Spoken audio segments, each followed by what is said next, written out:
बिस्मिल्लाहिर्रहमानिर्रहीम अस्सलामु अलैकुम रहमतुल्लाह। मोहम्मद बिन सलमान ने पाकिस्तान से शहबाज शरीफ को, शहबाज शरीफ जो कि पाकिस्तान में एक गैर आइनी गैर कानूनी वज़ीर आज़म है, फॉर्म 47 का वज़ीर आज़म है, उसको बुलाया अपने सऊदी शाही महल के अंदर मुलाकात के लिए।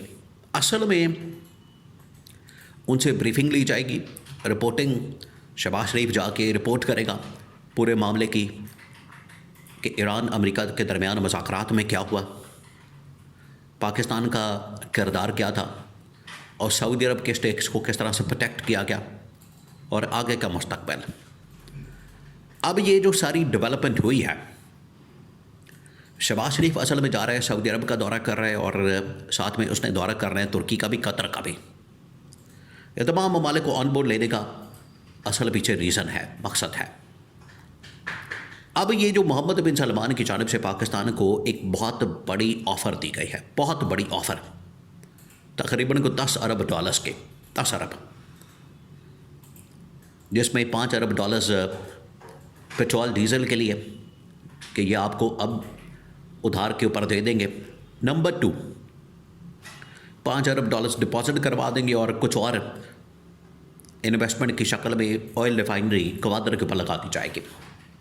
अब ये बहुत बड़ी ऑफ़र है इन हालात में, जब पाकिस्तान एक क्राइसिस के अंदर, खियास के अंदर, मसाइल के अंदर, यहाँ पर बेरोज़गारी के मसाइल, महंगाई के मसाइल, लॉकडाउन के मसाइल, यहाँ पर लोड शेडिंग के मसाइल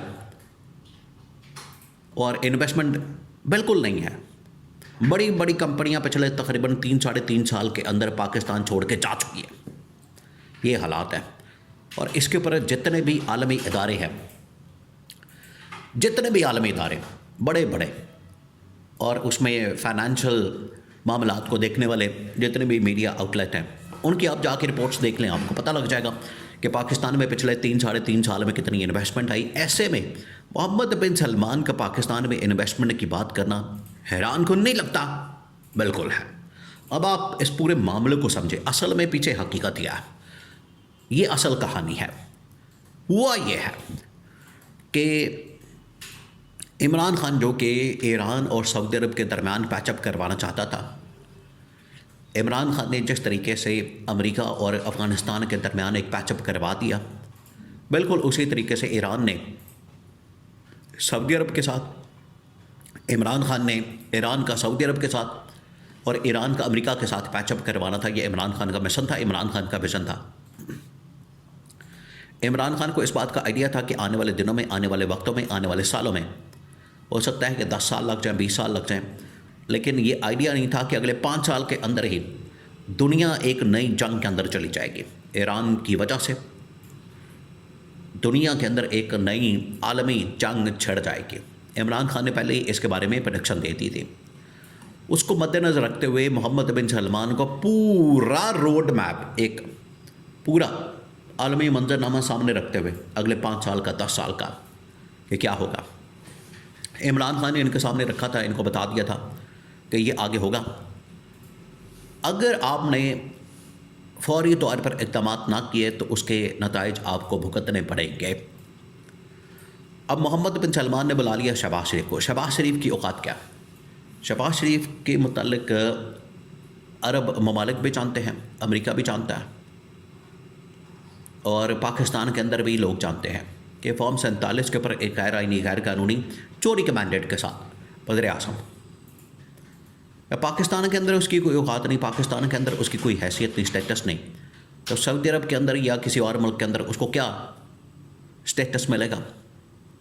और ये दौरा आपने इस बात को भी जहन में रखना कि ये सिर्फ शहबाज शरीफ नहीं जाएगा, असल में वहाँ पर जाके मोहम्मद बिन सलमान के साथ जनरल आसिम मुलाकात करेगा। कतर के अंदर भी तुर्क सदर तैयब एर्दोगान के साथ जनरल आसिम मुलाकात करेगा और इसी तरह से उधर तुर्की के अंदर भी, कतर के अंदर भी उनकी जो लीडरशिप है उनके साथ शहबाज शरीफ नहीं बल्कि जनरल आसिम मुलाकात करेगा। ये है इसकी टोटल औकात।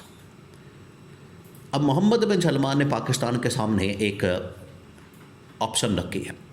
अब ऑप्शन बड़ी दिलचस्प है, बड़ी इंटरेस्टिंग है, क्योंकि आगे देखिए, एक तरफ इनको पता है कि 2-4 दिन रह गए हैं डेडलाइन ख़त्म होने में सीज़ फायर की, जो डेडलाइन थी 21 अप्रैल। और सऊदी अरब को भी पता है कि सऊदी अरब इस डेडलाइन को एक्सटेंड करना चाहता है, उसके भी इंटरेस्ट में है, मफाद में है कि ईरान के ऊपर दोबारा हमला ना हो। तो वो पाकिस्तान के ज़रिए से ये बात करवाएगा डोनाल्ड ट्रंप को कि किसी तरह से पाकिस्तान कायल करे, कन्विंस करे ईरान को भी, अमेरिका को भी कि आप हमला मत करें। तो ये सऊदी अरब के इंटरेस्ट में है। इसी तरह से कतर, इसी तरह से तुर्की, इसी तरह से बाकी यूएई और कुवैत वगैरह बाकी ममालिक शामिल हैं। तो सऊदी अरब की इस वक्त भरपूर कोशिश है कि किसी तरह से ये जंगबंदी कायम रहे, अपना हुरमस खुल जाए और मामलात हमारे बेहतर हो जाए।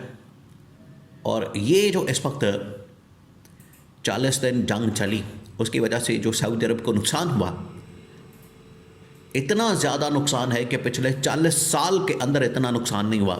इसको पूरा करने के लिए इतना फ़ायदा नहीं हुआ जितना नुकसान हो गया पिछले 40 सालों में। इसको पूरा करने के लिए अगले मज़ीद 40 साल लग जाएंगे। तो आज मोहम्मद बिन सलमान को इस चीज़ का एहसास हुआ है कि इमरान खान का वो विज़न वो कितना अहम था। अब यहाँ पर बुलाया गया, यहाँ पर 2-3 चीज़ें डिस्कस होंगी, ये आप इसको समझें, नोट कर लें। 2-3 पॉइंट्स हैं,